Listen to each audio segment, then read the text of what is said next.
The Bible says that we perish for a lack of knowledge. Therefore, it's safe to assume that we must live by true wisdom and understanding. Has anybody ever told you what you're reduced to operate as when you lose sight of awareness of the truth of yourself? When you don't have the awareness of the true substance, the true power that is your divine nature. I mean, your original makeup is where you come from. It's what you consist of. But if you don't know that, then you can't operate in accordance with that. Understand, I was fighting the Department of Revenue. I was fighting for my kids. I wanted my children. I didn't want the relationship that my children were birthed inside of. And I found myself fighting the hardest fight of my external physical experience, Department of Revenue. I went in a gangster. I went in tough, and I was reduced down to a bum because I found myself in a fight that I had needed some skills that I wasn't using. Not that I didn't have them. I know how to write. I know how to communicate. I know how to talk, but I was so mad that I became bitter. And when I became bitter, I got quiet. And when I got quiet, I started stewing on the inside, and I started lashing out at every and anybody. And when you lash out at people, it's kind of hard for people to connect with you and help you. So anyway, when I was fighting the Department of Revenue, they was taking 60% of my money legally, even though they're not a government entity. Whole nother conversation, whatever. There's a lot of people going through that. For those who are still going through that, I send my script with you, and I tell you, drop the emotions on it and move strategically in alignment with the divine whispers that you hear inside of yourself. And any enemy is just a reflection of your belief in villains. That's why you're always looking for a hero, because you're always finding villains. You're always finding something dangerous. So you're always looking for protection. So you're always finding something that makes your mind wonder, always finding something that put a question mark in your head. So you're always in search of what? Surety, certainty. Something that don't really even exist in the physical plane. Everything here changes. Everything here is temporal. Everything that changes is non-existent for real. Only the things that last and are eternal are true. Only the things that are love and are eternal. So you don't have no reason to be afraid. You're afraid of illusions. You're running from shadows and forms. That's life for all of us to a certain degree. As we develop into maturity and we reconnect with a lost knowledge base that we've operated apart from for a long time. And we've grown used to that. And that's what I'm talking about.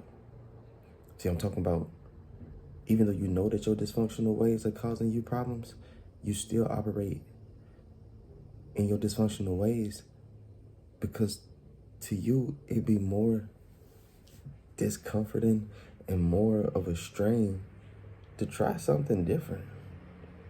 That's crazy. That's cartoon level logic. Because what you're doing now isn't working, right? So if what you're doing now isn't working, then the best thing you could do is make an adjustment, correct? Anyway, but like I was saying, when I was fighting the Department of Revenue, I used to find myself at certain times inside of that experience so broke, right? That I got used to being broke, right? To the point that I would have money in my pocket some days and I'd be walking around hungry, thirsty, or wanting to do something for myself that I got the money in my pocket to do. But I've gotten so accustomed to not having that the routine of griping and complaining and going without was running unconsciously with money in my pocket. You gotta understand the power of the mind. You gotta understand the power of habits. You gotta understand your nature, your makeup. You gotta understand your propensities, your tendencies. You gotta understand yourself and all you're getting. Be sure that you get some understanding. Be sure that you're not out here trying to find a comfortable explanation for every situation and every moment that arises in your life, instead of developing the ability to truly understand. Stop thinking.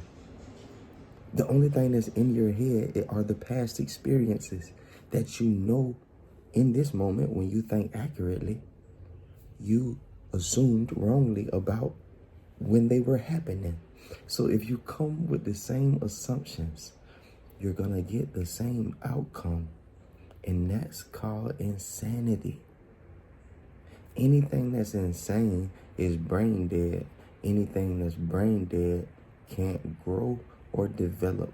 Shout out to King Hoover for delivering such a beautiful expression of, simple truth. How you gonna grow and develop if you're insane? How you gonna grow and develop if you're brain dead? You can't. You're not gonna get to a new place walking the same path. You're gonna go where you've been going. Duh.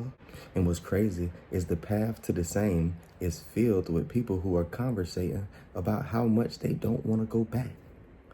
That's always been the conversation along the path to same. That's always been the conversation among the stagnant. They always have talked about what they're gonna do one day, what they're gonna do when, what they need to do. No, you need to move. You're stuck inside of a mindset. You're not stuck inside of a tax bracket. You're stuck inside of a paradigm. You're not stuck inside of an economical situation built by the government, the pseudo-government, to keep you bogged down and continue the assault against your ancestors. You're being too deep about it. You get up and do the same thing every day. You get up and talk to the same people every day. You get up, and claw for approval and acceptance, and it really just comes off as you being gullible and naive, because you find yourself doing things that you could be getting paid for free, but you don't even charge people because you want them to like you. But the crazy thing is, they liked you before you ever did anything. And then you did what you could have got paid for free to be liked. And then you went back inside of your imagination, inside of your fantasy land, and you sat with the legion of voices that convinced you again that they still didn't like you and there was still more to be done. You don't see the trap. You don't see the wheel.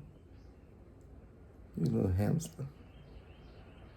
What's crazy is I had a hamster, and I thought that it was a pretty safe animal to have. Like, what's gonna happen to my hamster? It only needs food every now and then. The water hangs from the top of the hamster cage, and it don't need to be filled every now and then. Seemed pretty low maintenance. You know how my hamster died? Its leg got broke while it was on its little wheel that it loved so much.